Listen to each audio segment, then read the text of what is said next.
If one day you sit down in a business class seat and immediately see suspicious glances directed at you, how would you feel? Not because you did anything wrong, but simply because you don't look like the person who should be there. Have you ever wondered how many people out there choose to remain silent just to avoid frightening their children? And what if at the very moment you are most looked down upon, your deepest, buried past is suddenly pulled back in a brilliant, unexpected way? How would you cope? Today's story is about a man like that, a black CEO who once held a bright future in his hands, but then lost it all because of invisible prejudices, a single father who only wanted to take his daughter to a safe place, and a secret that seemed to have vanished with the years. If this story resonates with you, please take a moment to like, share, and subscribe to the channel so we can have more opportunities to share more healing journeys like this. Now, let's begin. That morning at Denver Airport was colder than usual. A biting wind swept through the terminal's long glass windows, forcing everyone to pull up their collars. Yet amidst the hurried crowds searching for their gates, a strangely calm black man strode along slowly, as if strolling on a warm, sunny day. That's Marcus Ellington. No one in the crowd knew he was once one of the youngest CEOs in the civil aviation technology industry. No one recognized the straight, disciplined gait that had emerged from the rigorous environment of the U.S. Air Force.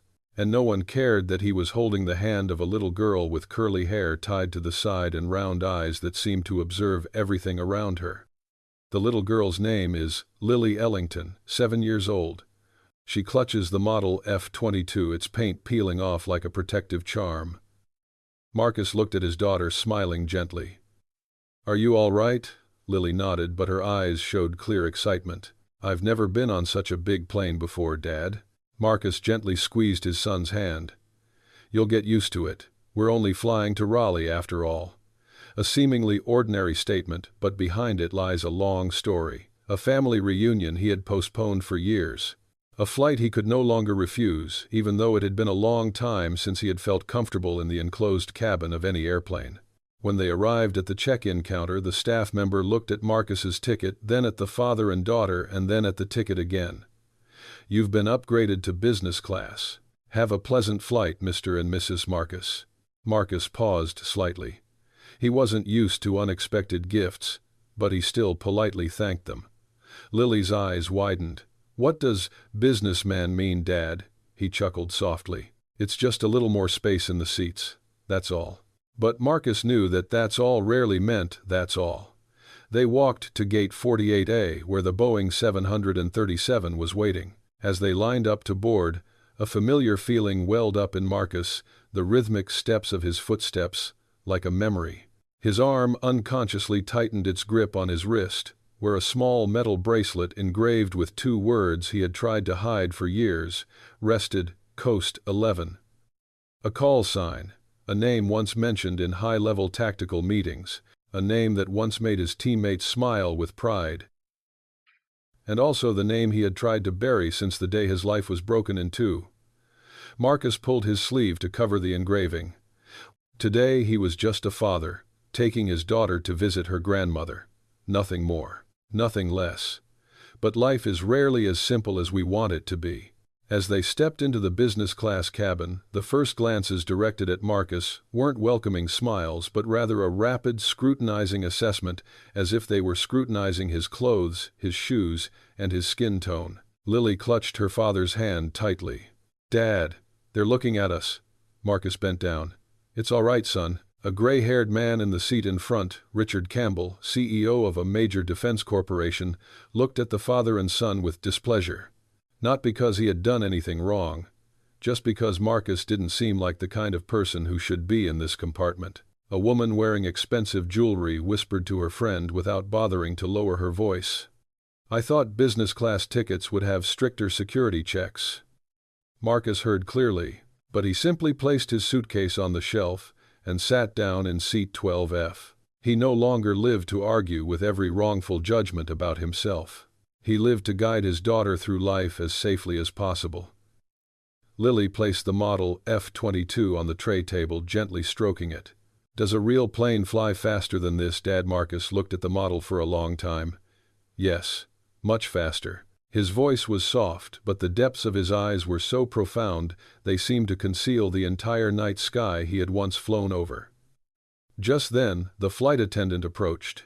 "Sir, is your ticket really for business class?" It was a simple question, but the way she asked it left no one in the compartment doubting her intentions. "Are you sure you belong here?" Marcus looked her straight in the eye. "I think so." The flight attendant pursed her lips, forced a smile, and then walked away. Lily whispered, "Dad, do they not like us?" Marcus pulled his daughter to his chest, his voice firm yet gentle. "Remember this, Lily. We belong wherever we go with kindness and self-respect." Lily nodded, but her small shoulders still trembled slightly. And at that moment Marcus wondered, was his silence teaching his daughter to endure an unjust world, or was he simply choosing peace over confrontation? That's not an easy question to answer, even for someone who's faced hundreds of life or death decisions. As the engines roared, the 737 began to roll. Marcus closed his eyes. A deep breath.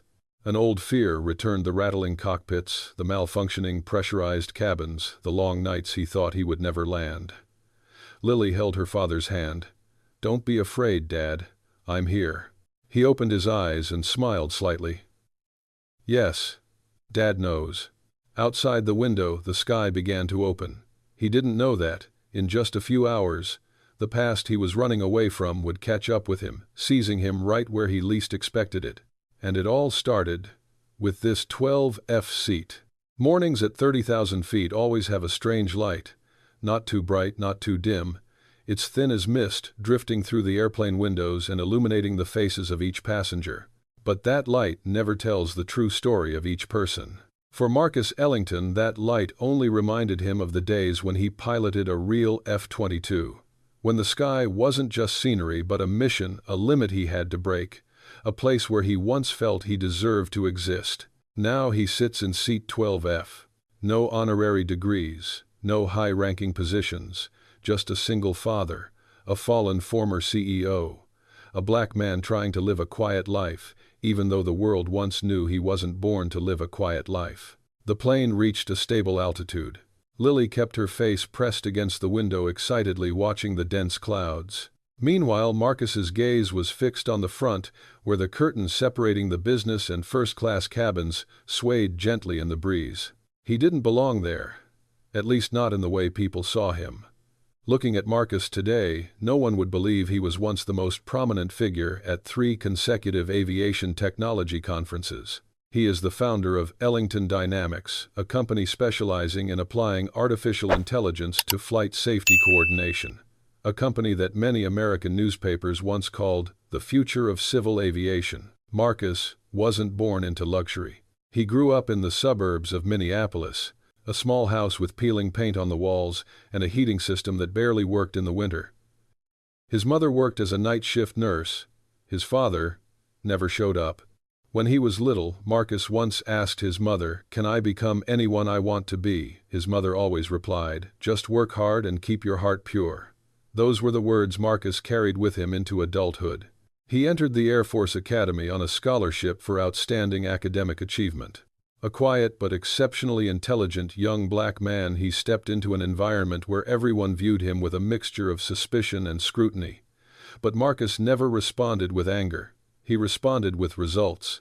When he became a fighter pilot and then joined a group testing new tactical strategies for the F-22, no one could question whether he deserved it. However, prejudice doesn't disappear so easily. After a traumatic mission, Marcus left the military with PTSD, a condition he didn't dare name. He thought leaving the skies would help him breathe easier.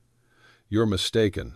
When Marcus founded Ellington Dynamics, he wanted to build technology that would help reduce the risk of aviation accidents. Partly because he had witnessed death firsthand, partly because he didn't want any children to lose their parents in the way many children in the military had. But the business world isn't like the sky. There you don't fight against pressure and speed. You fight against power and prejudice. Many major shareholders never believed a black CEO could lead a national-level tech company. They spoke in soft, polished terms, but the underlying meaning was always the same. We just want someone with more experience." Marcus understood this all too well. Experience is sometimes just a nice word to mask the fear of change. Nevertheless, he still led the company to the top. Until the scandal broke. An internal report is leaked, an incomplete test accident is blown out of proportion, and all the blame falls on Marcus. Despite his innocence, the board removes him from the CEO position to protect the company's image. Images are more important than facts, more important than people. Marcus left the company he founded like a stranger. He chose to remain silent. He remained silent to preserve his self-respect. He remained silent to protect Lily from malicious public opinion. He remained silent because he was too tired of proving his worth to a world that always demanded he do twice as much. Marcus watched Lily in the business-class cabin. She was trying to color a little picture, an airplane flying through the clouds. "Dad," Lily looked up. "Why is everyone staring at us?" Marcus took a deep breath. "Because sometimes they see with their eyes, not with their hearts." Lily tilted her head. "What does it mean to see with your heart, Dad? It's about seeing the good in others, even when they're different from yourself." The little girl smiled, innocent yet full of emotion. Despite her young age, Lily was very perceptive. She sensed the world more than Marcus wanted to admit. A little later, when the flight attendant brought out the drinks, Marcus only received a glass of water while the others were asked if they wanted champagne or wine. A small detail, but for Marcus, all too familiar. He simply thanked him politely. Just then the plane shook slightly. Not strongly, but Marcus noticed it immediately. His ears perked up instinctively, just like when he was in the cockpit of an F-22. A small vibration coming from the left wing. The pressure regulator was slightly off. The others didn't notice anything, but Marcus did. He stared straight out the window, his pupils contracting slightly. His military instincts had never left him, even though he had wanted to bury them for a long time. Lily asked, "Is something wrong, Dad?" Marcus patted his son's head. "It's all right, just a little wind." But his heart was beating faster. Over the loudspeaker, the captain announced, "We will adjust the altitude. There's nothing to worry about." His voice was trying to be calm, but Marcus could hear the tension in every pause. An experienced pilot always knows when someone is hiding something. Marcus leaned back in his seat. He knew this might be more complicated than the passengers imagined, and he had a choice: to remain silent and let fate decide, or to stand up, say what he knew, and be seen as a troublemaker. He closed his eyes for a second. If he spoke out, would anyone believe a black man in a worn-out coat, a man considered to be in the wrong seat, or would they ask him to leave the compartment, as had happened to so many others? It's not easy to decide. Sometimes silence is the scar of the past. But that silence sometimes saves someone's life. Marcus opened his eyes. He hadn't chosen yet. Not now. Lily leaned her head on his shoulder and whispered, "Is Dad sad?" Marcus looked out at the pale blue sky, his voice lowering. "Sometimes I miss the things I once had. But then I miss you and I feel content again." The little girl clung tightly to his arm. Even so, Marcus still harbored a great darkness within himself, a darkness he had never dared to open up to for years. It held the sky he once loved, the pain he once endured, and a name that no one on this plane knew: Ghost 11. Once the plane stabilized after the slight turbulence, the business-class cabin returned to its quiet atmosphere. Passengers began opening their laptops, reading newspapers, or pulling down their sleep masks. But for Marcus Ellington, that silence was like a void for memories to flood back. He took a deep breath, looking at his hands. Hands that once held the F-22 controls on missions where a small mistake could cost the entire crew. Hands that once signed the tactical plans that many young pilots are still studying today. Hands that once signed the multi-million-dollar budget approvals when he was at Ellington Dynamics. And now these are the hands that are only strong enough to hold his daughter's hand, guiding her through ordinary days. One cannot see the whole story of a life through the eyes alone. But the hands always remember. Lily gently shook her father's arm. "What are you thinking about, Dad?" Marcus smiled. "I was just thinking about you." The little girl rested her head on his shoulder, as if she understood her father needed something to cling to. Because just by looking at Marcus's face, Lily always knew when her father was sad, when he was missing her mother. Lily doesn't remember her mother clearly, but small fragments of memory remain. The faint scent of perfume, warm hands, and a kiss on the forehead every night. "Dad," Lily asked softly back then. "Did Mom like flying?" Marcus paused slightly. "Yes, son. Your mother loves the sky more than anything." Lily's eyes lit up. "He looks like Dad, right?" He nodded. "Yes, just like Dad." For most adults, a child's question is simply a question. But for Marcus, each time his daughter mentioned her mother, it was a thin cut, a festering wound that never truly healed. He has already lost so much. Losing one more thing, he fears he won't be able to stand strong anymore. A flight attendant approached. "Would you like anything else?" Her voice was polite, but robotic. She avoided Marcus's gaze. He shook his head. "No, thank you." Richard Campbell, the man in the front row, turned his head slightly to look at Marcus, then glanced down at the simple jacket he was wearing. He hadn't uttered a direct insult, but his gaze spoke volumes. Lily watched, gently grasping her father's wrist. "Dad, do they really not like us?" Marcus stroked his daughter's hair. "If they don't like us, that's their business, not yours." "But I'm not happy," Lily said, lowering her head. "I think people don't want to sit next to us because we're not rich." Marcus bit his lip lightly. It was something he always tried to avoid letting his child feel. "But life is sometimes crueler than children deserve." He bent down and put his arm around Lily's shoulder. "My dear, a person's worth isn't measured by their money. It's in their heart. If you live a decent life, you deserve to sit anywhere." "Really, Dad, really." The English was soft but firm. After Lily fell asleep, Marcus finally leaned back in his chair. A long silence ensued. He wasn't the easily swayed type, but the constant cold treatment on the flight brought back old memories, board meetings filled with skeptical stares, face-saving compliments, times he'd been left out of the table simply because of his skin color. He once thought success would help him overcome prejudice.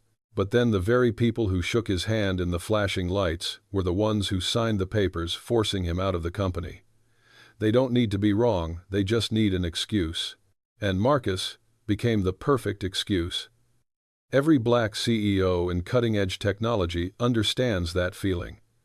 You're invited into the big room, but you're never considered to belong. They want your talent, but they don't want you to be treated as an equal. Marcus fought with skill, perseverance, and self-respect. But he didn't lose because he was weaker.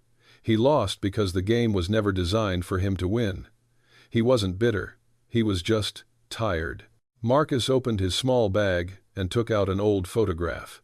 He and his wife were standing in front of an F-22, smiling brightly, their hair blowing in the wind. It was the day they had just completed their first training exercise together. She was his hope. The only one who saw Marcus not as a pilot or a CEO, but as an ordinary man wounded but always trying to move forward. That accident took her away. And it took a part of his soul, too. Since then, Marcus has been unable to enter the cockpit. He can't bear the sound of the air raid sirens. He can't hear the wind whistling past the aircraft. He can't see the sky the way he once loved. His entire life was divided into two halves, before the accident and after the accident. Another slight tremor jolted Marcus out of his reverie. Lily woke up with a start. "Dad, what's wrong with the plane?" "It's all right," Marcus said calmly. But his mind was analyzing the sound. A small part of him, the Ghost 11 part, was automatically calculating the scenario. Meanwhile, Richard clicked his tongue. Unbelievable. First, sitting next to a bunch of inconsiderate people, and now there's a technical problem. Marcus turned to look at him. Not angry, just disappointed. It's always the same kind of people, always thinking the world works to serve them. Lily held her father's hand even tighter.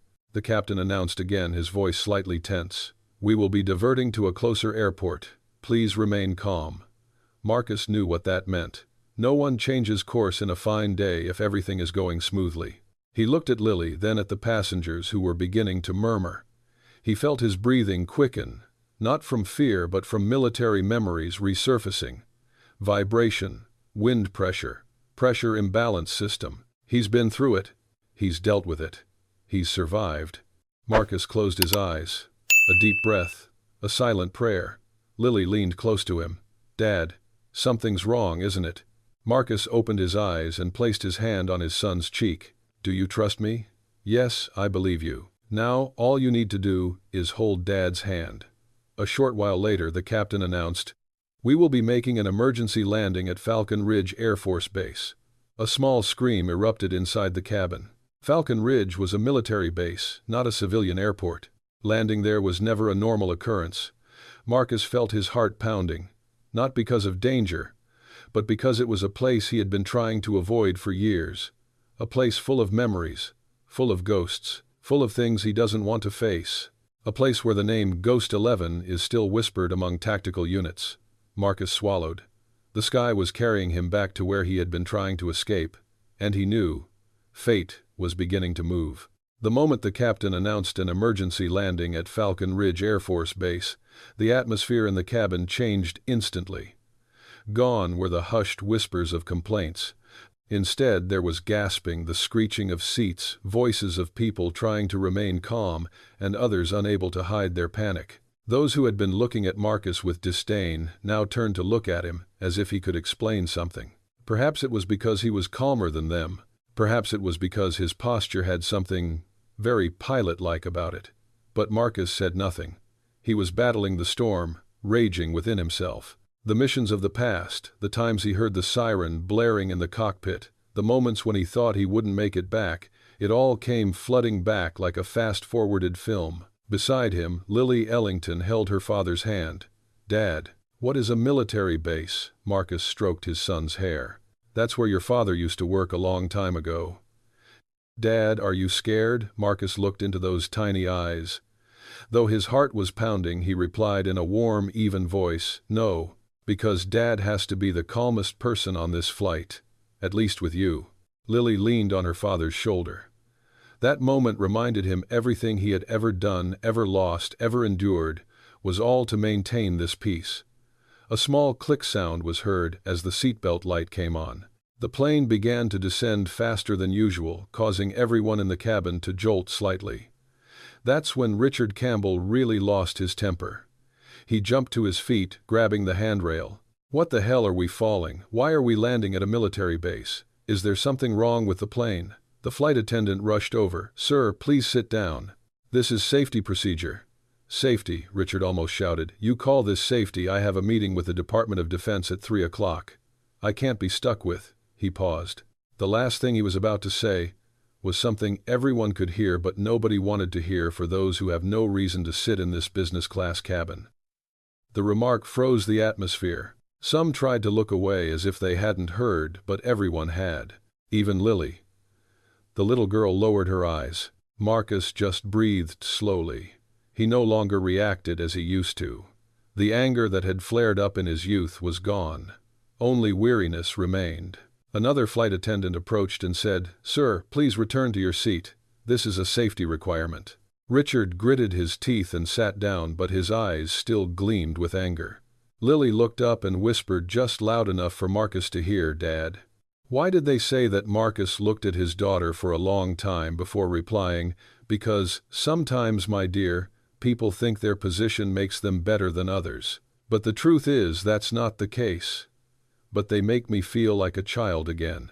Marcus placed his hand on his daughter's shoulder. "People only make you feel small when you believe what they say. I believe you are much bigger than that." Lily held her father's arm even tighter. The plane continued to vibrate slightly as it began its approach. The sound of metal stretching echoed, the wind howled louder outside the wings, and the cabin, already unstable, became a box filled with rapidly beating hearts. A flight attendant walked by her eyes, briefly glancing at Marcus. Not with prejudice, rather seeking reassurance. "Sir, do you think everything is all right?" Marcus simply nodded slightly. "If the captain decided to land at a military base, it means they want us to be as safe as possible. Trust me, they know what they're doing." The flight attendant was somewhat surprised by the calmness in his voice. It was as if he were speaking with the experience of someone who had been on the other side of the communication system, inside the cockpit. She thanked him and left. Richard, standing in front, snorted coldly. Suddenly, everyone believes what those people in cheap clothes say. Marcus didn't react. What he least wanted was for Lily to see her father retaliate with anger. The loudspeaker blared again. "We are entering the landing strip. Please maintain your position." The airplane cabin was enveloped in absolute silence. No one spoke another word. Lily gripped the seatbelt, trembling slightly. Marcus's entire body tensed like a taut string. He could feel the approach angle, the tilt, the decreasing speed, and the sound of the wind. Everyone told him, "Pilots are having a harder time than usual." The plane hit the runway with a sudden jolt. Lily whispered, "Dad." Marcus held his son's hand. It's all right, son." The plane's wheels screeched loudly on the concrete runway, then finally slowed down. When the plane came to a complete stop, everyone in the cabin breathed a sigh of relief. Applause erupted from the back compartment. There were soft, relieved laughs. Several passengers quickly texted to let us know they were safe. Marcus didn't applaud, not because he wasn't grateful to the pilot, but because he was paying attention to every little sound, every strange creak from the aircraft's fuselage. He understood. This landing wasn't luck. It was real skill. The door swung open. Sunlight streamed in. A familiar military atmosphere, heavy, hot, smelling of fuel and metal, hit Marcus the moment he stepped out of the plane. Falcon Ridge Air Force Base. A part of his past that he never expected to confront today. The soldiers stood in rows assisting the passengers. Disciplined, efficient. Not a single wasted movement. Lily's eyes widened as she took in everything as if she had just stepped into another world. "Dad, is this where you used to work?" Marcus nodded slightly. "Yes, a very long time," but he said no more. Not because he didn't want to, but because the memories of this place weren't easy to unlock. Passengers entered the temporary waiting area one by one. Footsteps echoed in the spacious room. Whispers, the sound of internal radios, the distant roar of engines, all blended together into a symphony that Marcus was all too familiar with. But it was that very familiarity that made his chest ache. Once seated on the cold metal bench in the military waiting area, Marcus pulled Lily closer. She curled her legs up and looked out the window at the rows of F-22 seconds parked in a row. "Dad, that airplane looks like my toy airplane." Marcus chuckled softly. "Yeah, it's kind of similar. Dad used to fly, that right?" Marcus didn't answer immediately. He looked into his daughter's eyes, eyes that looked at him with absolute trust. He wanted to say yes. He wanted to tell her everything, but part of him was afraid. If his daughter knew his true past, would she look at him differently? After a few seconds, he simply said, "I used to do a lot of things, but now my most important job is being here. With you." Lily smiled and hugged her dad tightly. That brief moment of peace lasted only a few minutes. For just as Marcus was about to close his eyes to catch his breath, he heard a voice coming from the waiting room door, a voice that made his blood stop for a beat. "Sir, excuse me." Marcus opened his eyes. 3 men in flight suits walked in. Each had the gait of a true pilot. And the one in the middle, the one with eyes as sharp as steel, was staring directly at Marcus. Those eyes didn't ask. Those eyes recognized. Marcus felt his throat dry up. They stopped in front of him. The man leading the group tilted his head slightly, then asked in a low but clear voice, enunciating each word distinctly, "Sir, is your call sign Ghost 11? No one in the waiting room uttered another word. The vast space suddenly fell silent, as if frozen. Marcus looked at them, no avoiding their gaze. No more running away. He exhaled slowly. Then he nodded slightly. The moment Marcus Ellington nodded, acknowledging the call sign, Ghost 11, the atmosphere in the Falcon Ridge Air Force Base waiting area seemed to change temperature. Not cold, but tense, focused, compressed. The 3 pilots standing before him, Colonel Hayes, Major Turner, and Captain Wolfe, immediately straightened up as if they had just confirmed a truth they had initially refused to believe. Major Turner was the first to speak up. "Sir, if that's true, then it's a great honor." The word "sir" doesn't sound like a polite greeting. It carries a weight that only those who have lived and breathed the military atmosphere can understand. Marcus felt a jolt of electricity run down his spine. He'd heard that word thousands of times in his military career. But it had been 6 years since anyone had called him that. Richard Campbell, who had been visibly annoyed, turned his head to look. He frowned, trying to understand what was happening. The other passengers leaned forward to get a better look. Lily held her father's hand and whispered, "Do they know you, Dad?" Marcus didn't want to answer immediately, but before he could speak, Colonel Hayes bowed in military fashion. "Ghost 11. I've heard about you since your trainee days. You're the one who wrote the entire emergency response strategy for a loss of cockpit pressure. We owe you more than you realize." Those words brought to light a corner of Marcus's memory, a memory he had kept hidden deep within himself for many years. He saved not just one flight crew, he was the undefeated pilot in any training exercise. He was a symbol of what a black pilot could achieve even in places where racial prejudice loomed large. But the day he lost his wife, that world crumbled. Reputation, achievements, respect, everything became meaningless. Marcus fell silent for a few seconds. He didn't know how to react properly. Major Turner looked at Lily, then at Marcus, his gaze softening. "Sir, if this is not the right time, we understand." Marcus shook his head. "It's not that it's not the right time. It's just been a long time." Captain Wolfe, the youngest, the most eager, stepped forward half a step. "We reviewed your simulation from the senior officer course. Exercise 17, the guidance system failure scenario. No one in our class could do what you did. You were called Ghost because of your ability to disappear from enemy radar in less than 6 seconds. Some passengers, upon hearing that, began whispering to each other. Richard Campbell's eyes widened. "He is a military pilot." Colonel Hayes immediately corrected him, his voice full of weight. "Not just a pilot. He's one of the best people ever to participate in the F-22 program." Lily's eyes widened in surprise, looking at her father as if she were seeing a version of herself she had never known before. "Dad, did you really fly that plane?" Marcus took a deep breath, then sat down lower, to be at his daughter's level. "Yes, honey. I used to fly."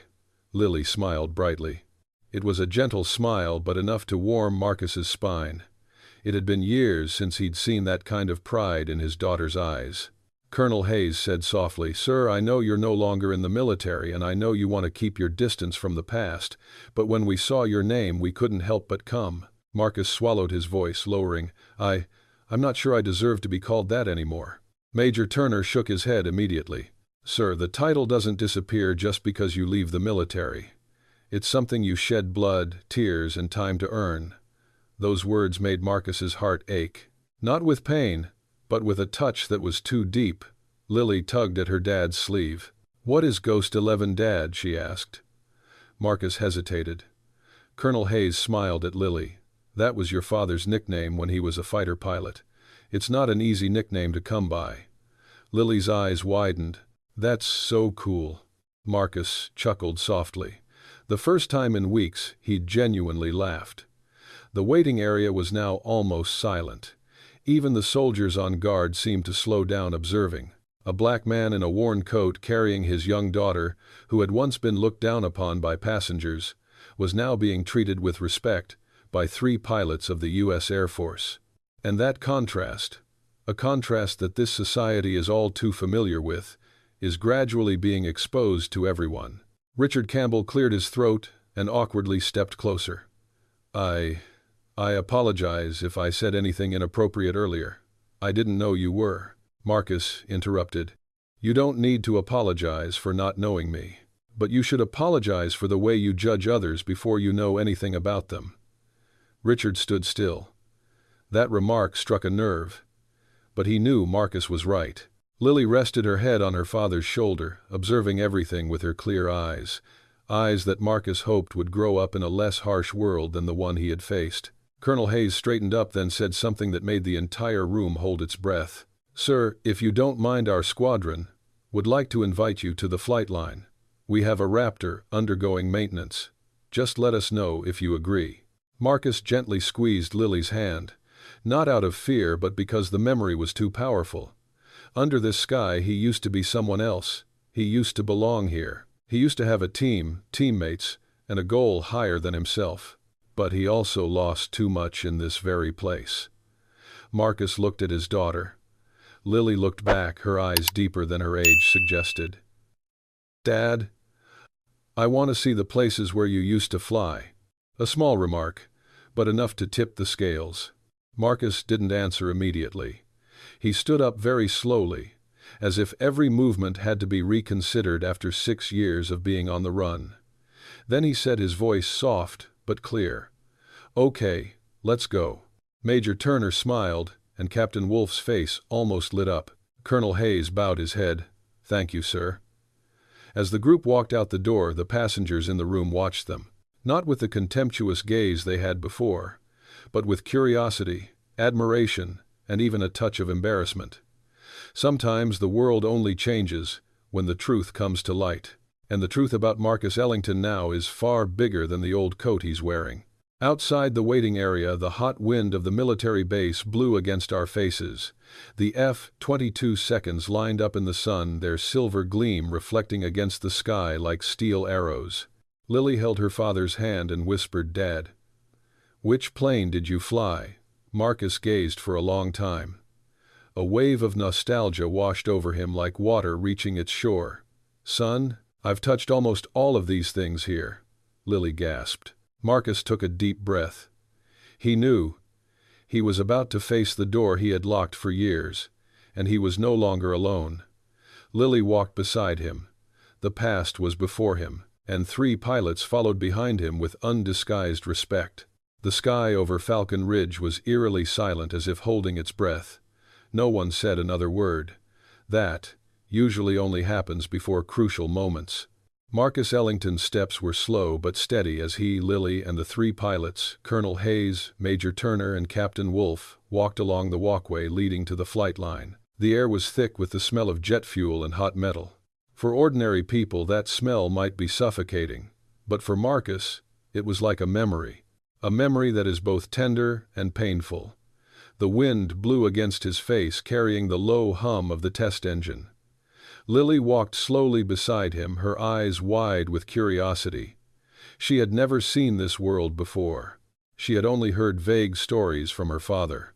But now every sound, every movement, every shadow of the airplane in the sunlight, all changed the way she saw her father. "Did Dad used to work here?" Lily's voice was soft, but it blended with the wind, sounding like an echo of the past. Marcus nodded slightly. "Yeah. My dad spent most of his life on runways like this."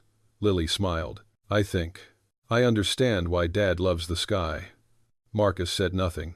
He was afraid that if he spoke, his voice would betray the tremor he had been trying to suppress all this time. Colonel Hayes gestured toward the F-22 parked in the center. Its distinctive silver-gray paint scheme made it look like a living creature resting in the sunlight, waiting for the moment to take flight. Sir Hayes said, "This is our Raptor. We heard you participated in the Rapid Response Tactical Fighter Pilot Program. That," he paused, "is something not everyone can do." Marcus looked at the plane. It had been a long time since he'd seen it so up close. The feeling was so familiar that it made his heart ache. It was like meeting an old friend he didn't dare face because of the many memories associated with that encounter. Major Turner stepped forward slightly, his voice respectful. "Sir, if you wish, we can open the cockpit so you and your daughter can see inside." Lily almost exclaimed, "Really, Uncle, can I see where Dad used to sit?" Marcus bent down, looking into his daughter's pleading eyes. Those eyes were exactly like her mother's, curious and full of light. He took a deep breath and nodded. "Okay, but be careful, son." Lily jumped up and let out a soft giggle, but still maintained her composure. She understood this wasn't a park. This was a place of discipline and formality. As they approached the F-22, the technical team was waiting. A sharp-looking female technician in her 40s stepped forward and bowed to Marcus. "Sir, I am Chief Ramirez. I heard the pilot say you were Ghost 11. I've reviewed your mission logs. Nice to meet you." Marcus was surprised. A technician from a later generation still knew his name. Chief Ramirez looked at Lily, giving her a gentle smile. "Would you like to climb up to the cockpit deck?" Lily's eyes lit up. I want it." Marcus played the role of the son, saying, "Slow down, son. Dad's walking behind you." Ramirez signaled the team to pull the mobile ladder closer. It emitted a distinctive sound of metal wheels scraping against the pavement. A sound Marcus thought he had long forgotten, but it turned out his body still remembered it. He placed his hand on the stair railing. The moment his hand touched the cold metal, his chest tightened. The image of his wife, her smile behind the pilot's mask, her voice on the radio that fateful night, flashed before his eyes. "Ghost, maintain your altitude. I'm behind you. Don't let your nerves get the better of you right now." That day, she was the only one who could read his breathing, and also the only one he couldn't save. Marcus stopped halfway up the stairs. Colonel Hayes, standing behind him, noticed. "Sir, if this causes difficulties, we can." Marcus raised his hand to signal. "No, I'm fine. He's not okay. But he knows that sometimes people have to face things so they stop running away." Lily climbed in first, her small but steady feet. As she placed her hand on the edge of the cockpit, Ramirez pressed the button to open it. The canopy rose gently, reflecting the sunlight like a curved pane of glass from the future. Lily looked inside, her mouth agape. "Dad, there are so many buttons here." Marcus chuckled, a laugh tinged with emotion. "Back in the day, Dad had to memorize the location of each one in here." "Dad, do you really remember everything?" "Yes. When flying, you don't have time to search. Everything has to be reflexive." Major Turner chimed in, his voice filled with the excitement of recounting a legend. "My dad not only remembered, he also redefined the training standards for half of America's squadrons." Lily spun around to look at her dad. "Wow, Dad, are you a superhero?" Marcus froze. He had never thought of himself as a hero. He considered himself just a survivor. But hearing his son say that warmed his heart. "No, son. I'm just doing what I have to do." When Lily sat in the cockpit, exactly where Marcus used to sit, she placed her hand on the controls. "It's like the fighting games I play, but much more realistic." The child giggled. Marcus watched the scene, his heart feeling as if it were being peeled away layer by layer. For years he had avoided the sky, fearing the pain would return. But now, seeing Lily in the cockpit, for the first time he saw the sky not just as a dark memory, it was also a source of hope. Colonel Hayes approached Marcus. "Sir, there's something I want to ask. If it's too private, you don't have to answer." Marcus nodded. "Go ahead and ask." "Why did you leave the army?" Marcus didn't answer immediately. He looked at the F-22, at Lily's tiny hands, resting on the controls that had once been a part of his life. Then he said, his voice low but clear, "I lost my wife in a training mission, and I no longer have the mental capacity to fly. I'm afraid, if I continue, I will lose myself." Colonel Hayes was silent, not out of surprise, but because he understood. Anyone who had ever lost a comrade understood. Major Turner placed his hand on Marcus's shoulder. "Sir, you're not weak, you're just human." Marcus smiled sadly. "It's been a long time since I heard anyone say that." On the stairs, Lily turned back and said, "Dad, I'm sorry if I upset you by asking about Mom." Marcus stepped up 2 steps, placing his hand on his son's back. "No, son, I'm not upset. It's just, there are some things that need time to be discussed." Lily nodded, her eyes filled with love. As they left the cockpit, Captain Wolfe whispered, "Sir, there's one more thing. We want to show you something." He signaled to the technician to open the cover beneath the aircraft's fuselage, right where the mission markers were attached. Ramirez bent down and gently wiped away the old paint with a cloth. Immediately afterwards, a small line of text appeared. G11. Marcus paused. That used to be his symbol. Back when he was Ghost 11. Lily whispered, "G11, Dad, is that you?" Marcus nodded. His voice was hoarse. "Yes. That was Dad, many years ago." Lily held her father's hand, resting her head on his hip. "I'm so proud of you, Dad." A simple sentence, but for Marcus, it was like a healing balm. Colonel Hayes looked deeply at Marcus. "Sir, we don't need to know how you left. We just want you to know, to us, you're still Ghost 11. Marcus took a deep breath. The wind blew harder, carrying the scent of jet fuel and memories. No longer the smell of a painful past. Instead, the smell of something about to change. He placed his hand on the F-22's steel plate, feeling every subtle vibration within the aircraft's fuselage. And in that moment, Marcus stopped running. When Marcus Ellington placed his hand on the cold steel of the F-22, the entire flight line seemed to pause for a moment. Lily's eyes followed her father's every move, as if trying to memorize every detail about the man she had never truly known. Marcus didn't let go of the aircraft's fuselage. He closed his eyes, and everything he had buried deep began to surface.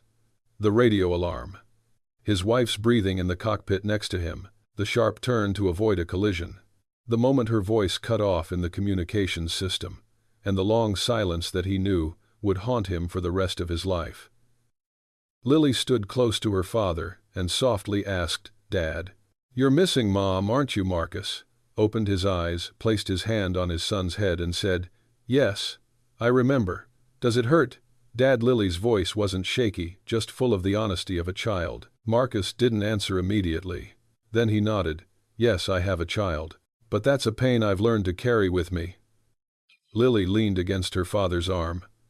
"Can I carry some for you, Dad?" Marcus paused, then chuckled softly. A gentle, tender, and loving laugh. "I'm doing it, Lily." Major Turner stood behind them, silently observing the father and son. He quietly said to Colonel Hayes, "I've never seen him like this in any of the recordings." Hayes nodded. "Because this isn't the Ghost 11 pilot. This is Ellington, the man who survived." Chief Ramirez approached his hands, still stained with machine oil, his voice soft but firm. "Sir, if you want a few minutes of privacy with your daughter, we'll step aside." Marcus turned back. "No, that's not necessary. I want to stand here." He looked at his reflection in the silvery gray paint. A black man in a worn coat, tattered shoes, a tired face, a complete contrast to the imposing image he once had in his flight suit. But in his eyes, for the first time, there was again the gaze of a pilot. Captain Wolfe, young and energetic, suddenly remembered something. "Sir, would you like to see the old logs? We've kept some data from previous training missions. Many of the exercises in there are yours." Marcus froze. "You still have them?" Turner laughed. "Sir, do you think we would dare erase the legend of the squadron?" Hayes interjected. "Do you know that every new course mentions your pivot technique? Even after you leave, your name is still in the training materials." Marcus bowed his head. He had once thought he had vanished from this world. No one remembered, no one cared. But it turned out the memory of him still existed, not because he wanted it to, but because what he had done was etched into this sky. Lily pulled her father's hand. "Dad, can you teach me something you used to do?" Marcus raised his eyebrows. "What is it?" "The way Dad breathes when he's scared." Lily's voice was soft but very real. Marcus looked at his daughter, his heart softening. He knelt down to be at Lily's level. "Listen, son, let me tell you a secret. When a pilot is scared, they don't try to hide it. They take a deep breath, then they exhale slowly, because with each breath they remind themselves, 'I'm still here. I haven't given up.'" Lily imitated. "Inhale. Exhale." Slowly, steadily, and adorably seriously. Marcus laughed. "That's great." Colonel Hayes sighed softly. "You're exactly the kind of person we've heard about. Not because you're a great pilot, but because you know how to keep your heart aligned with the sky." Just then, the sound of test engines echoed from afar, causing the ground to tremble slightly. Other F-22 seconds were towed to the inspection position. The atmosphere became bustling but disciplined. A young soldier ran up to report Colonel Hayes, "The training team is meeting in the command room." "Sir, they're asking if Ghost 11 could drop by." Hayes turned to Marcus. "There's no pressure, but they are really looking forward to welcoming you." Marcus looked towards Lily as if asking for permission. "What do you think?" Lily tilted her head and smiled. "I want to see where Dad teaches people to fly." Marcus narrowed his eyes. "Dad didn't teach them. He just helped them a little." Turner chuckled. "Sir, it's too modest of you to just call them for us." The journey to the command room wasn't long, but for Marcus, it felt like stepping back in time, each step bringing back smells, sounds, and memories he thought he had left behind. The walkway was covered in old concrete. Yellow lines were marked on the ground.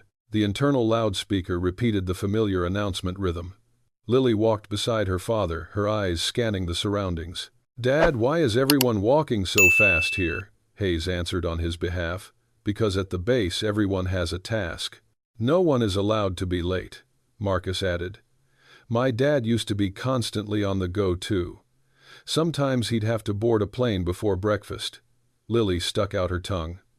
"I don't like running." Marcus laughed again. "Dad too."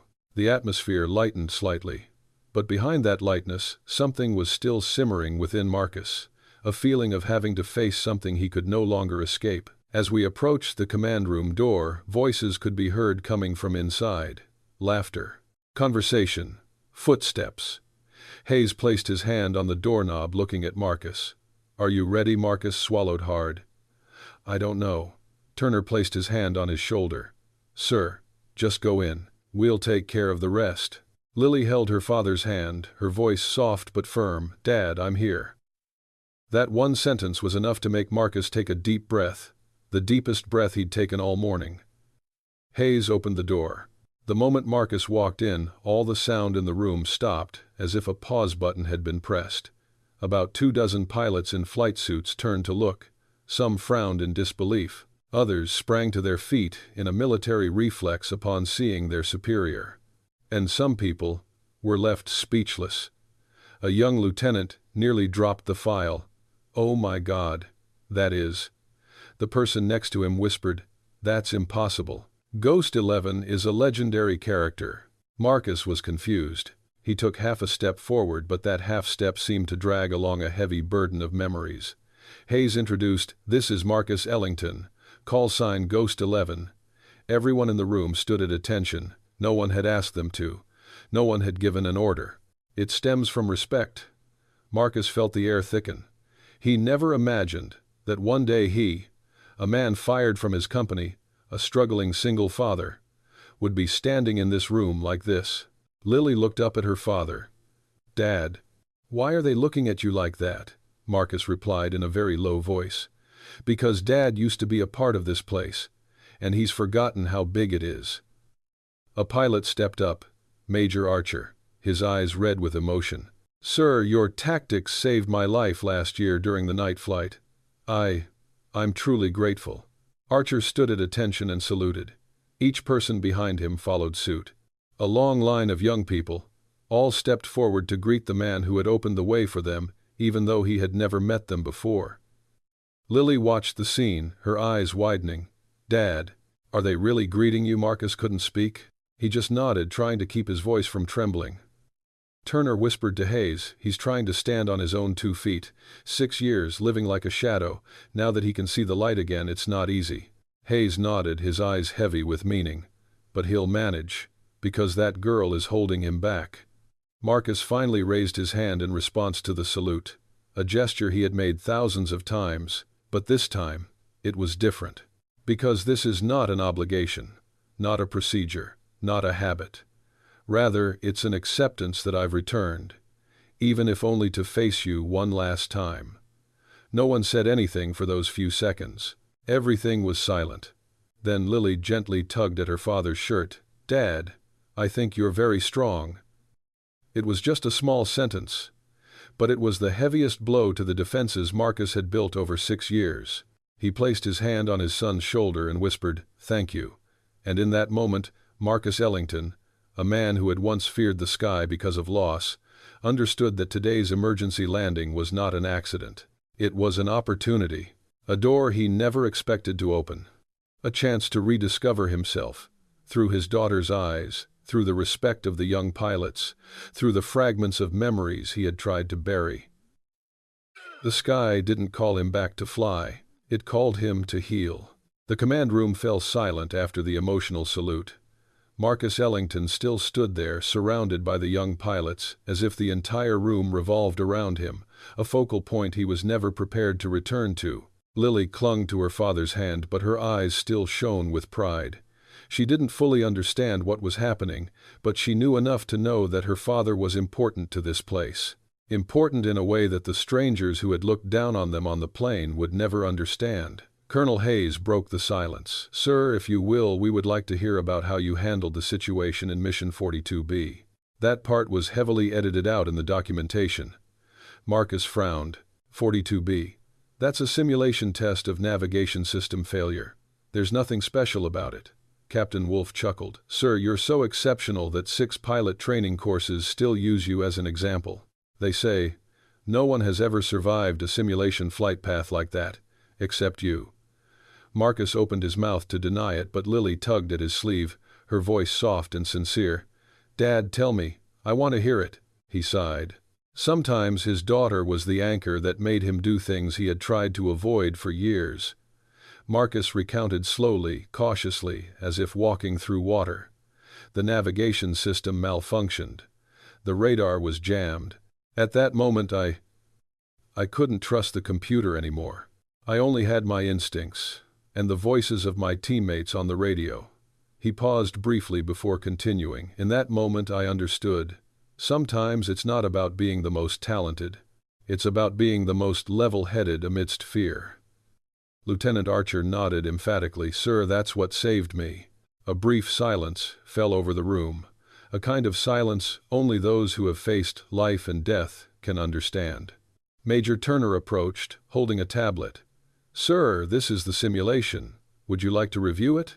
Marcus stared at the bright white screen, and for a moment a chill ran down his spine. He hadn't watched it since his wife's death, because any image related to the cockpit always brought him back to that final moment. He shook his head. No, I'm not watching simulations anymore. The atmosphere fell silent, not out of disappointment, but out of understanding. Hayes quickly changed the subject as if wanting to protect Marcus from that heavy stream of memories. Sir, there's another reason we wanted to invite you here. Turner nodded. The flight crew encountered a complex technical situation today due to a pressure discrepancy. Exactly the kind of error that appeared in the strategy booklet you wrote. Marcus paused. I wrote that strategy manual many years ago. Are you still using it? Wolf immediately replied. I use it every week. There's no better version. Marcus laughed and shook his head. You guys are making me feel old. Lily whispered. Dad isn't old. He's just experienced. The whole room burst into laughter, a gentle, warm laugh. Just then, Chief Ramirez appeared at the door, breathless.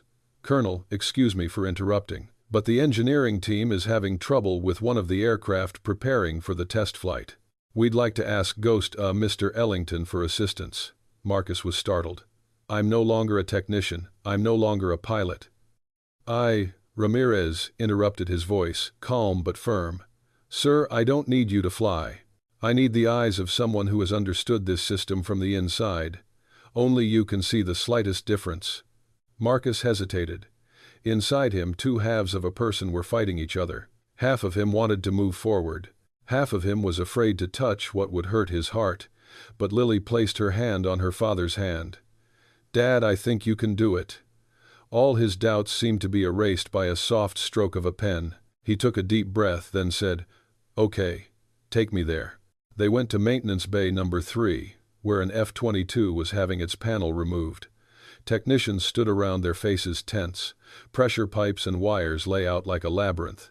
Ramirez quickly said, We heard an unusual hissing sound at the pressure regulating valve during startup. We checked it 3 times and couldn't find any fault. Marcus bent down, putting his ear close to the plane. Anyone who hadn't been in the military for 6 years wouldn't hear anything. But he listened. He looked up. It's not the air conditioning valve. It's a crack at the pressure frame joint. It's under the trim near the support line. It's hard to see with the naked eye. Ramirez's eyes widened. How did you know? Marcus replied softly. Because I experienced this same error myself in the past. The only difference is, it happened in the sky. A technician rushed to get the tools. 3 minutes later they flipped up the cover, and everyone held their breath. A tiny crack no thicker than a hair, right where Marcus said it. Ramirez recoiled, speechless. If we take the plane off with this crack, the structural frame will collapse under pressure. Hayes looked at Marcus, his eyes filled with admiration. You just saved my pilot without touching a single switch. Marcus looked at his hands. They weren't shaking. They weren't cold. They weren't haunted like before. He was no longer afraid of the sky. The fear hadn't disappeared, but now he could stand beside it. Lily hugged her father's arm tightly.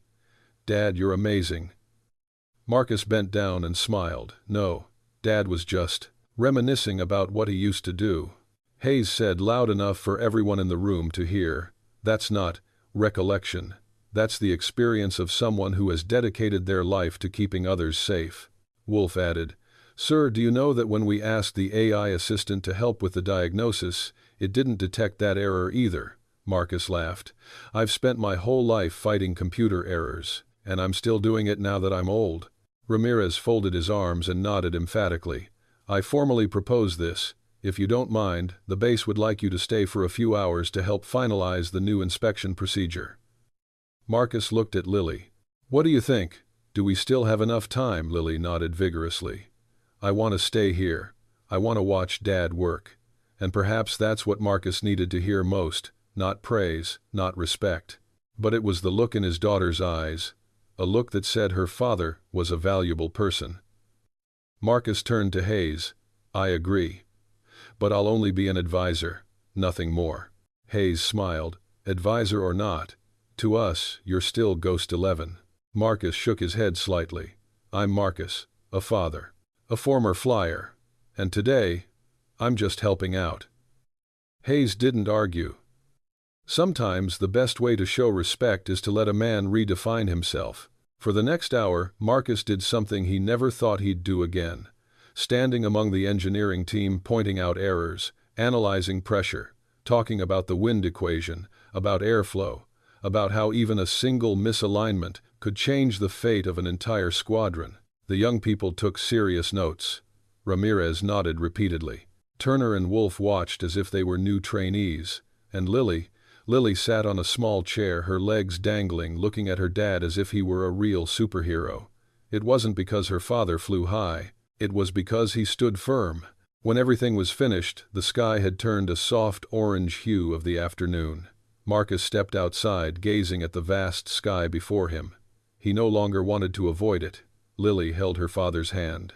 "Dad, I think we'll have something to tell everyone tomorrow." Marcus smiled. "Yeah, I learned something today."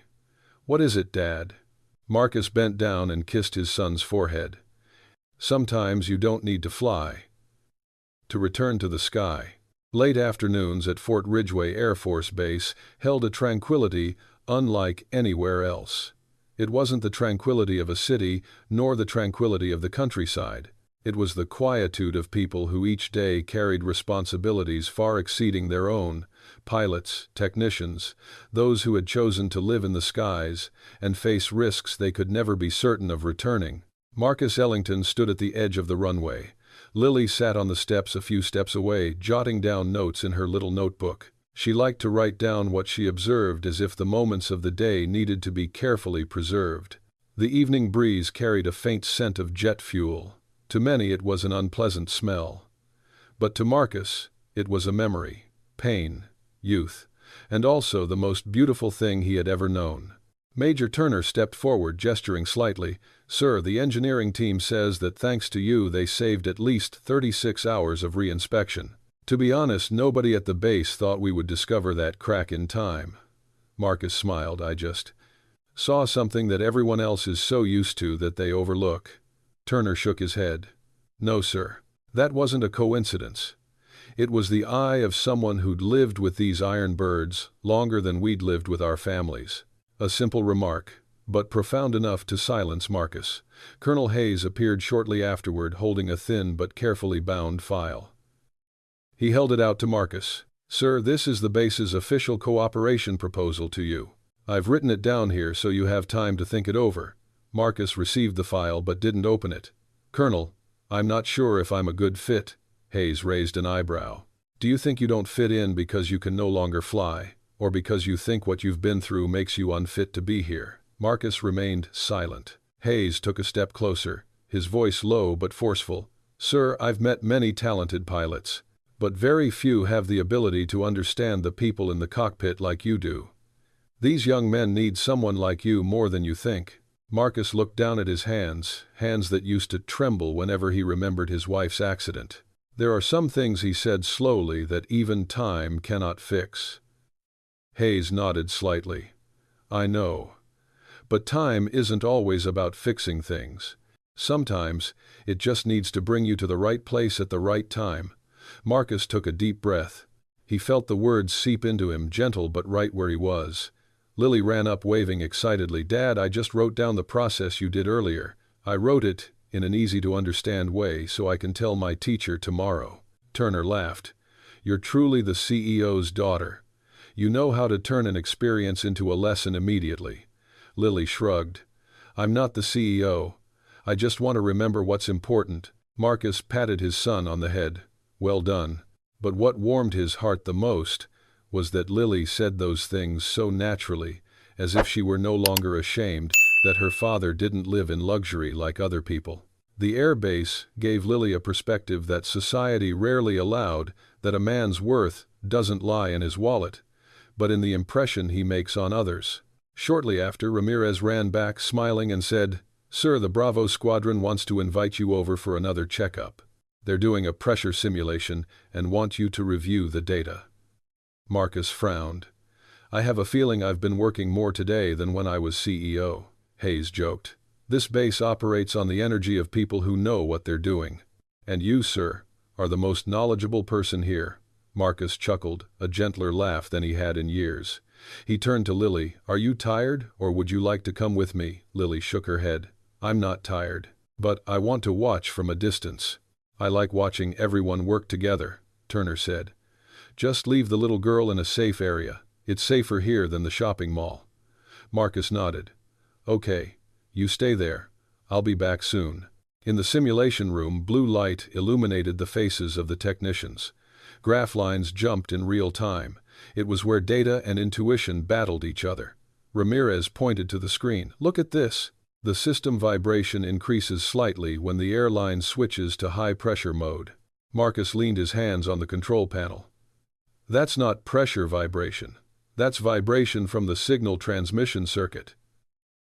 A young technician exclaimed, That's impossible. We've already checked the wires. Marcus shook his head. I wasn't talking about wires. I was talking about timing. He rewound the data. Here, right here. The vibration source appeared exactly 0.7 seconds before the pressure mode switched. That means the vibration preceded the operation. So, the fault isn't with the main system. It's with the signal relay. Ramirez sighed. You know, it took me 3 days to learn how to analyze that circuit and I still couldn't figure it out. Marcus replied softly, his voice deep but not boastful. That's because you follow the curriculum. As for me, I follow my memory. In that moment, the simulation room became quieter than ever before. Not the silence of tension, but the silence of respect. It took them nearly an hour to reconfirm the error. And finally, when the system ran cleanly without any further warnings, Ramirez stepped forward to Marcus. Sir, do you know, if you hadn't come here today, we would have let this error persist throughout the entire training cycle next month. Marcus shrugged. Ramirez raised his hand to stop him. No, you have to take the credit. People like you aren't common. Marcus fell silent. For a brief moment he thought back to his years at the company where, despite being the CEO, many still viewed him as someone lacking background, not suited for leadership or successful by chance. No one here looks at him with that kind of gaze. Not a single person. Marcus turned back to where Lily was sitting. She was drawing an F-22 flying up into the sky. On the ground were 2 people, 1 adult, 1 child, holding hands.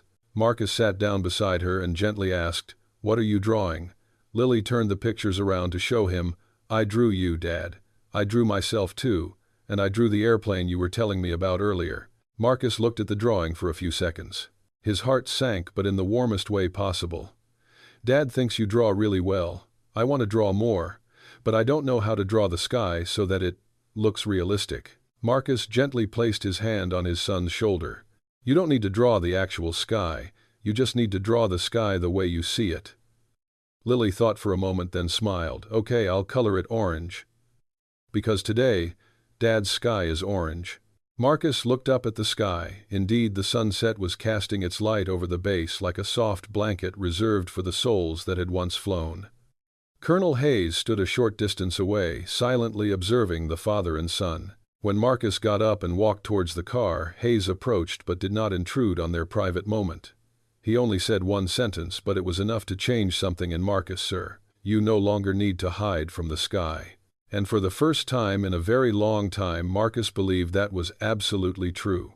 Evenings at Fort Ridgeway Air Force Base were unlike anywhere Marcus Ellington had ever lived. Streetlights cast long golden streaks across the concrete. The sounds of insects mingled with the wind, whistling past the aircraft's wings like whispers from the past memories he had tried to bury for years. But tonight, he's no longer afraid of memories. He and Lily walked together down the runway, her small hand in his. Lily swayed just enough as if she were trying to hold on to every piece of the day. "Dad," Lily whispered, "when you were flying, were you scared?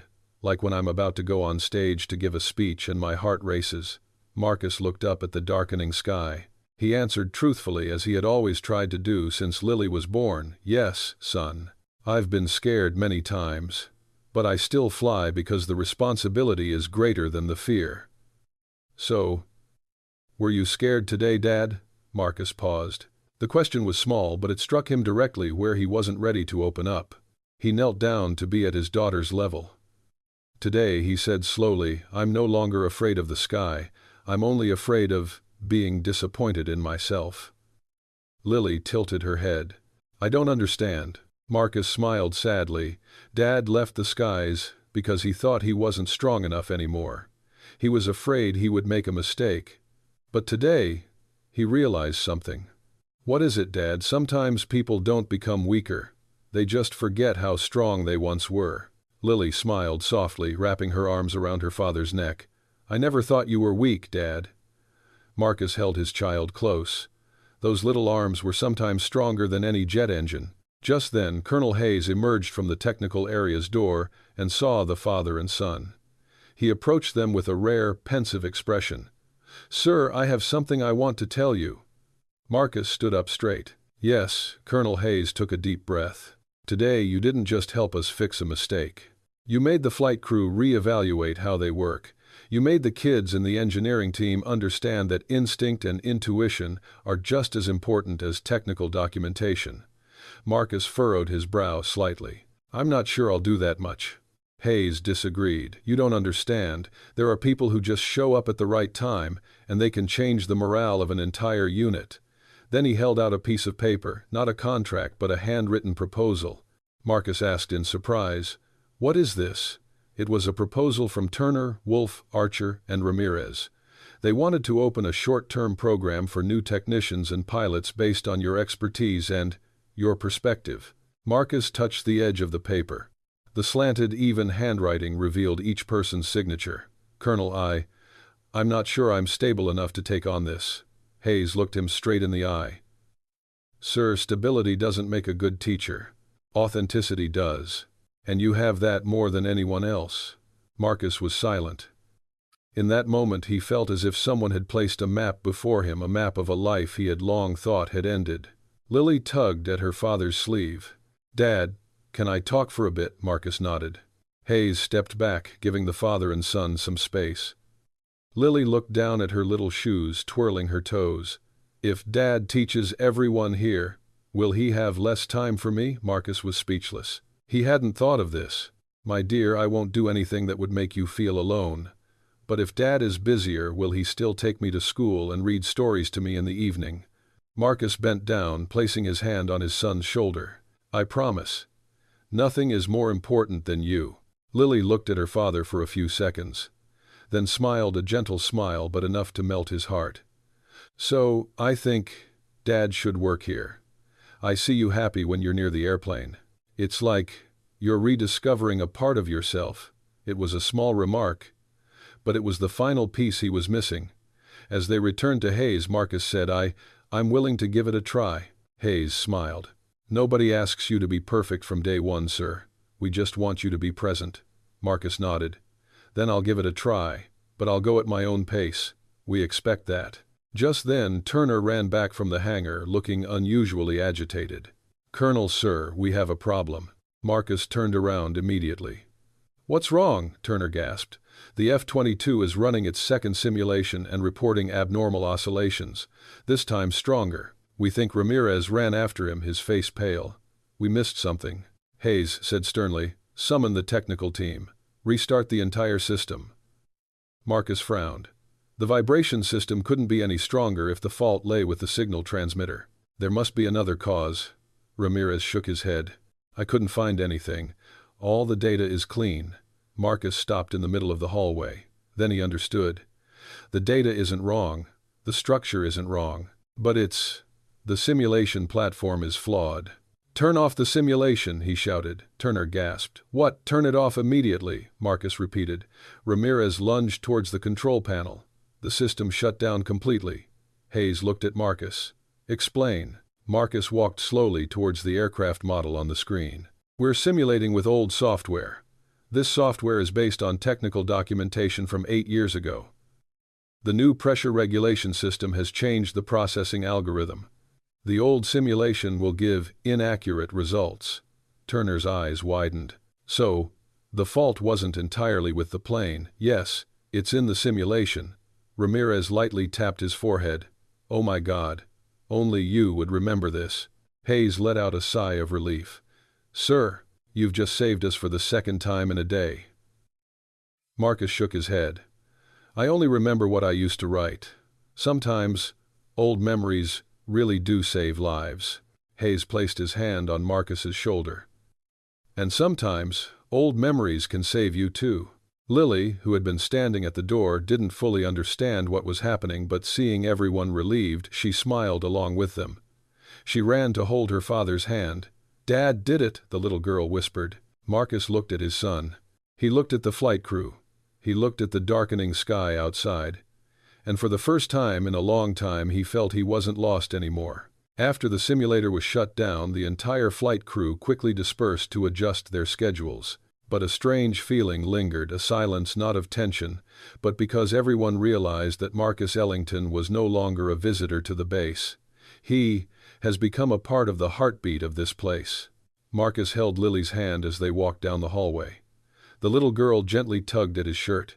"Dad, how did you know about the old software just now?" Marcus paused. A small question, but it triggered a whole realm of memories. "Because my father wrote the original," he said, his voice as soft as a whisper. Lily's eyes widened. "Dad, you wrote software to control airplanes," Marcus chuckled. "It wasn't software. It was just a tutorial for the simulation algorithm. Back then, Dad had to rewrite a lot of things because people were making mistakes when running the pressure simulations. He was just trying to fix it." Lily thought to herself. "So, Dad is really smart, huh?" Marcus laughed louder. "I'm not so sure, but I used to work hard, that's all." Lily held her father's hand tighter. "I think you're smart. And kind, Dad." Marcus paused for a moment. Everyone wants to hear that at least once in their life, and today he heard it from the most important person in his life. In the small meeting room at the end of the hallway, Major Turner was waiting for them. The whiteboard behind him was crammed with notes, mostly quick jots from their meeting with Marcus. Turner raised his hand in greeting as Marcus entered. "Sir, I know it's late, but I wanted you to see this." He switched on the large screen. A graph appeared stable, clean, with no more signs of abnormal vibration. The system was finally working smoothly. Marcus nodded slightly. "That's right. This is good data." Turner breathed a sigh of relief. "Without you, we would have had to cancel our scheduled test flight tomorrow." He turned his chair, looking at Marcus with a sincerity rarely seen in a young officer. "Sir, you wouldn't believe it. In the flight crew there were people who had read what you wrote. They considered you a legend. But today, they saw you in the flesh. And that changed the way they thought about themselves." Marcus frowned. "I'm not sure I deserve the title of legend." Turner stood up, his voice lowering. "Legends aren't perfect. Legends are those who survive and keep giving." Those words silenced Marcus. He looked down at his hands that had trembled with fear. Today, those hands helped save an entire squadron. While they talked, Lily sat in the corner of the room, curiously observing everyone. Ramirez walked in, smiled when he saw her. Hey, Lily. Are you drawing again? Lily held up the piece of paper. The railing of the hallway, the F-22 and a small heart above it. Ramirez laughed. Let me guess. Your father's heart. Lily shook her head vigorously. No. That's Mom's. The room fell silent. The atmosphere shifted to a deeper level, a level that adults couldn't reach without children paving the way. Marcus gently asked his son, "Why did you draw Mom here?" Lily folded the paper. "Because I think Mom wants to see Dad do what he's good at. She doesn't want him to be sad anymore." Turner looked at Marcus, a look of understanding without words. Ramirez nodded slightly. "This child speaks more accurately than any textbook I've ever studied." Marcus placed his hand on his daughter's shoulder. The pain within him hadn't disappeared, but it no longer made him hang his head. Colonel Hayes walked in holding 2 temporary access cards. "Sir, these are the cards for you and Lily. If you accept the advisor position, they will become official cards." Marcus took it. The piece of plastic was small, but it weighed as heavily as a responsibility. Hayes continued, "Some young pilots asked to meet with him. Not to discuss technical matters, but to ask about how he got through those difficult years." Marcus was startled. "Me? What do I have to teach them about overcoming obstacles?" Hayes raised an eyebrow. "Don't you realize how many people survive a great loss and then rise up for their children? How many people are willing to return to the place that caused them so much pain to help others?" Then he said something that made Marcus's chest ache, but in a beautiful way, "Sir. Sometimes, simply surviving is the greatest victory." Marcus had to turn away slightly to hide his reddened eyes. They walked onto the runway again. It was completely dark now. The lights reflected off the concrete like streaks of stars falling to the ground.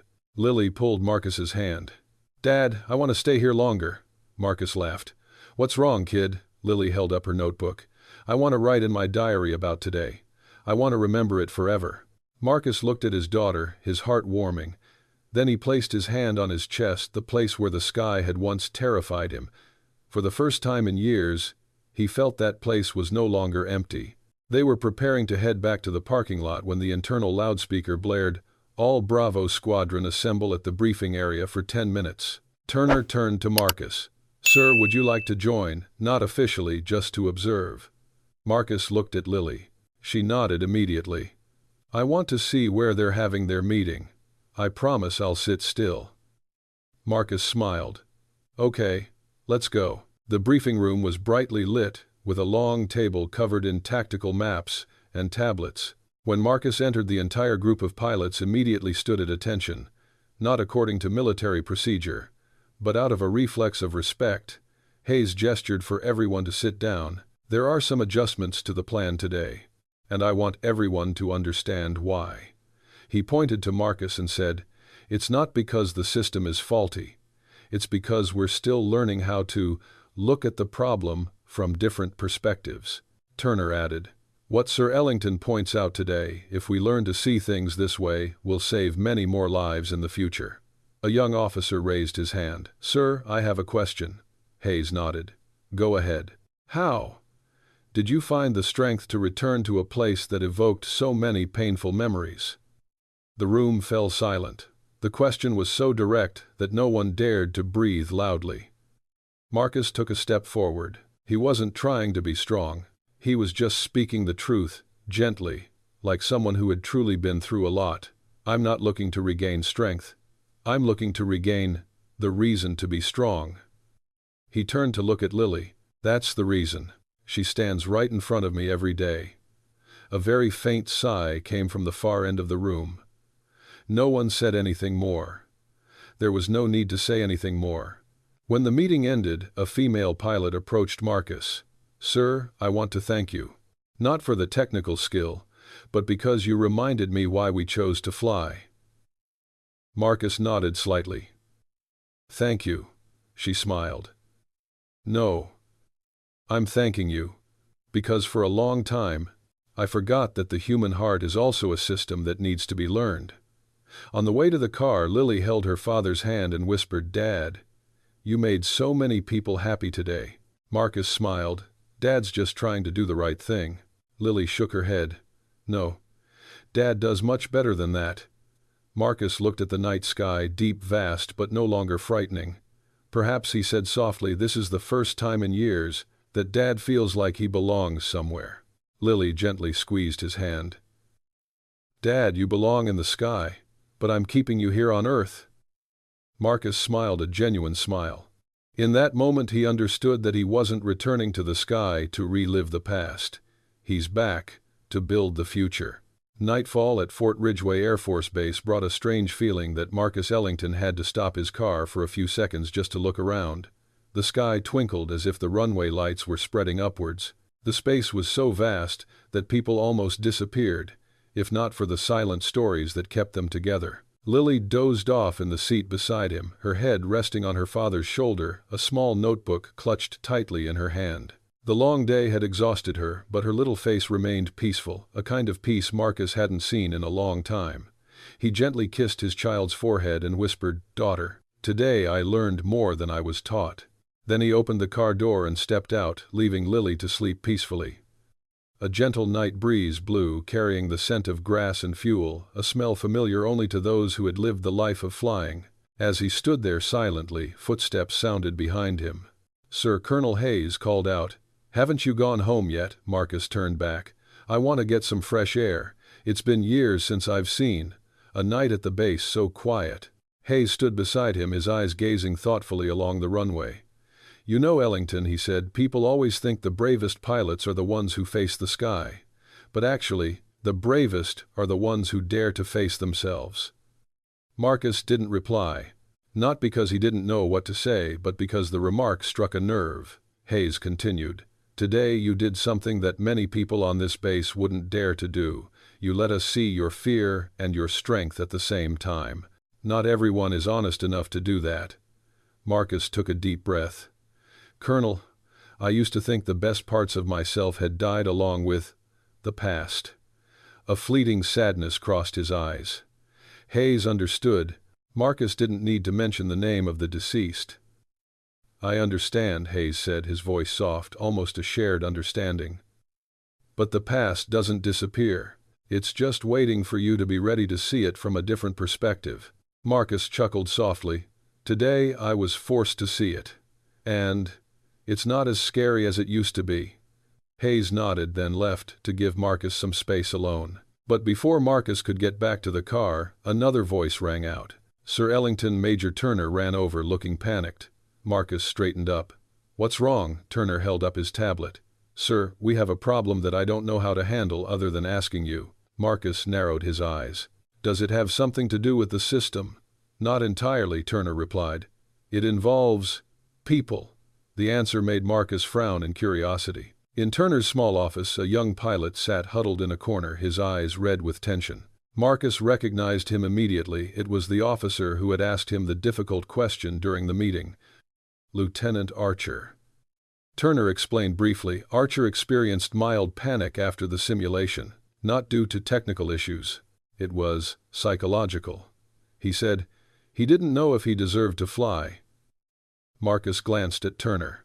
"You called me to—" Turner sighed. "Sir, with all due respect, you are the only one here who can speak to someone who is fighting with themselves." Marcus was surprised, but didn't object, because he understood that feeling better than anyone else on the base. He walked over and sat down just inches away from Archer. "Do you want to talk?" Marcus asked softly. Archer remained silent. His shoulders trembled slightly. Marcus didn't press the matter, saying, "I've panicked in the cockpit before. Not just once. And that's normal." Archer looked up, his eyes wet. "But sir, I'm a pilot. If I lose my composure, someone else will die." Marcus nodded slowly. "Yes, that's true.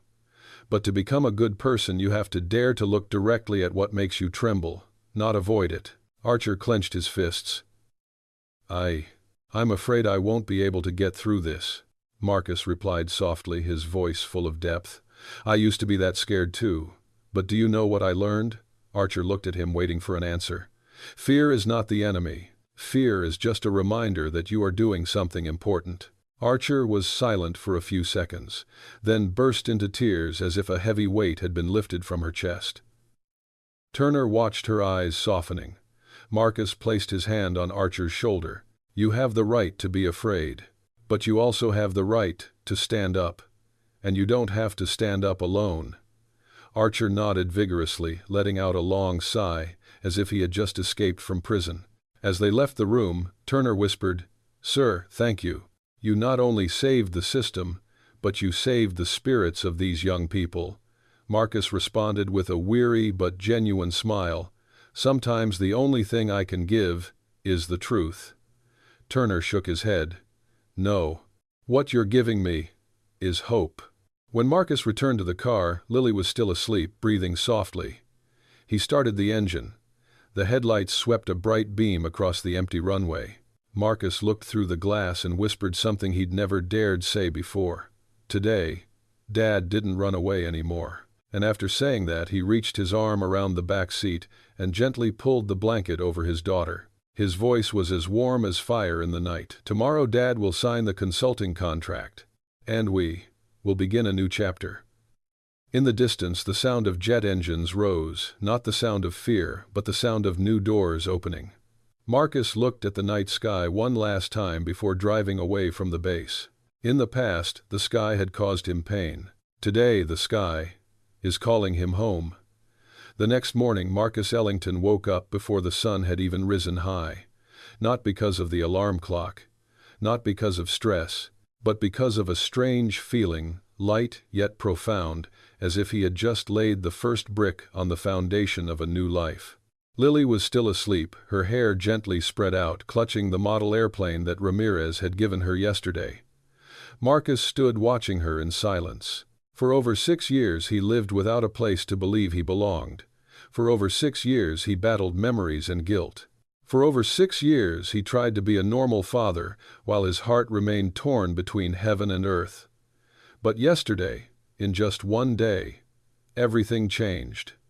Not because he returned to the cockpit, not because everyone praised him, but because he saw himself in the eyes of the young people he helped.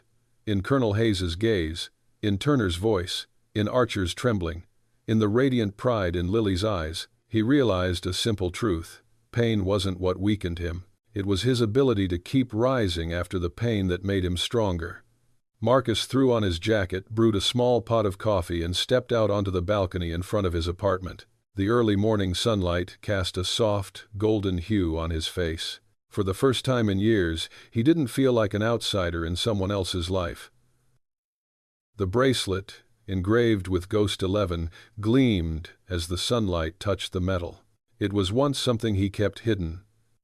Today it rests on his wrist, as a gentle reminder he's still himself. The only difference is that now he doesn't have to run away anymore. Around 8 o'clock, Lily woke up. She rubbed her eyes, yawned softly, and then ran to hug her father's legs. "Dad, where are we going today?" Marcus knelt down and stroked his son's hair. "I have something important to do today. But you come with me too." "Where are we going, Dad?" Marcus smiled. "Let's go to the place you said yesterday, where Dad belongs." Lily immediately understood. "The base," Marcus laughed. "Yeah, the base." The little girl was jumping around the room as if she had won some big prize. As they drove toward Fort Ridgeway, the early morning breeze lapped against the car windows, carrying the breath of the Texas desert. Marcus saw the base gates in the distance. That particular light, the light of a place that was more than just a workplace, but a place that held pieces of his memories. When he first came here, he stood on the boundary between running away and facing the situation. But today he returns as someone ready to rebuild his life. As soon as they got out of the car, Ramirez suddenly ran up to them, waving his arms like a wave. "Sir Lily, you've arrived." Lily smiled brightly. "I brought my sketchbook too." Ramirez gave the little girl a light high five. "Good, I have something really cool for you to draw today." Then she turned to Marcus. "Sir, everyone is waiting for you in the command room. Wait for me. Wait for him to sign the papers accepting the advisory assignment." And she drawled a mischievous smile on her face. "The Bravo flight crew wants to take their first photo together." Marcus chuckled. Good heavens, how long had it been since he'd been teased in such a familiar way? In the command room, Colonel Hayes stood in the middle of the conference table. Turner, Wolf, Archer, and several other pilots were also present. On the table lay an official contract, concise, clear, and complete. Marcus walked in. Everyone stood still, not out of military protocol but out of respect. Hayes began, "Sir Ellington, today is not the day you return to the skies. It is the day you return to yourself." Marcus took a deep breath. That statement was truer than anything he had heard in 2 years of therapy.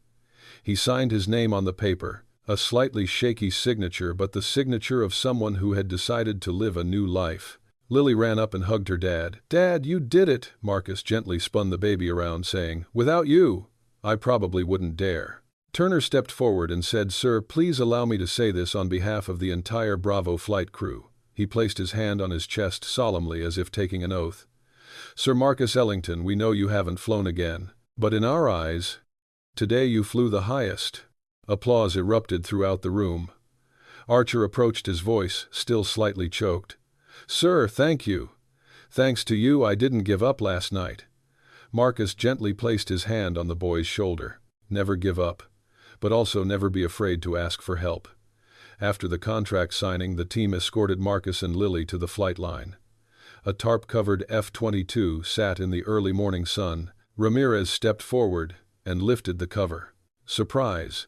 On the fuselage of the plane near the cockpit, someone had painted a small symbol, a blue curve, a ghost trail representing Ghost 11. Marcus stood silently. He couldn't say anything. Wolf approached. "Sir, not to make you fly. Just to remind us that the person who created a part of this base's legacy is still watching over us." Lily held her father's hand, her eyes sparkling. "Dad, you're so handsome." Marcus felt as if someone was gently squeezing his heart, but it wasn't pain. It was the kind of feeling one gets when they find something they thought they'd lost forever. Hayes looked at everyone, then said loudly, "All right, team, time for the first official picture with our new advisor." The whole team gathered around. Lily stood right in the middle, being lifted up by Turner. Marcus stood behind her, his arms crossed in front of his chest. The camera flashes. A small moment, but a big milestone. As they prepared to leave the base, Lily tugged at Marcus's shirt. "Dad, will you tell me about Mom again later? I want to know how she flies." Marcus bent down and stroked his daughter's cheek. "Of course. My daughter deserves to know that. But—" Lily hesitated. "Dad won't cry anymore, will he?" Marcus looked at the sky, vast, blue, and free. "I might still cry," he replied softly, "but it won't be about pain anymore. It's how I'll remember your mother." Lily hugged her father from the front. "I want to remember Mom the same way." Marcus held his child close. In that moment he knew, the old chapter doesn't disappear. It just serves as a foundation for a new chapter, to be more solid. As he was leaving the base, Marcus took one last look in the rearview mirror. The Fort Ridgeway gates narrowed, but in his heart, they had opened wider than ever before. His life is no longer defined by what he has lost, but by the people he is with. By his daughter, who is transforming grief into hope. By the young pilots who believe in the future. By himself, a man who once fell but chose to rise again for love.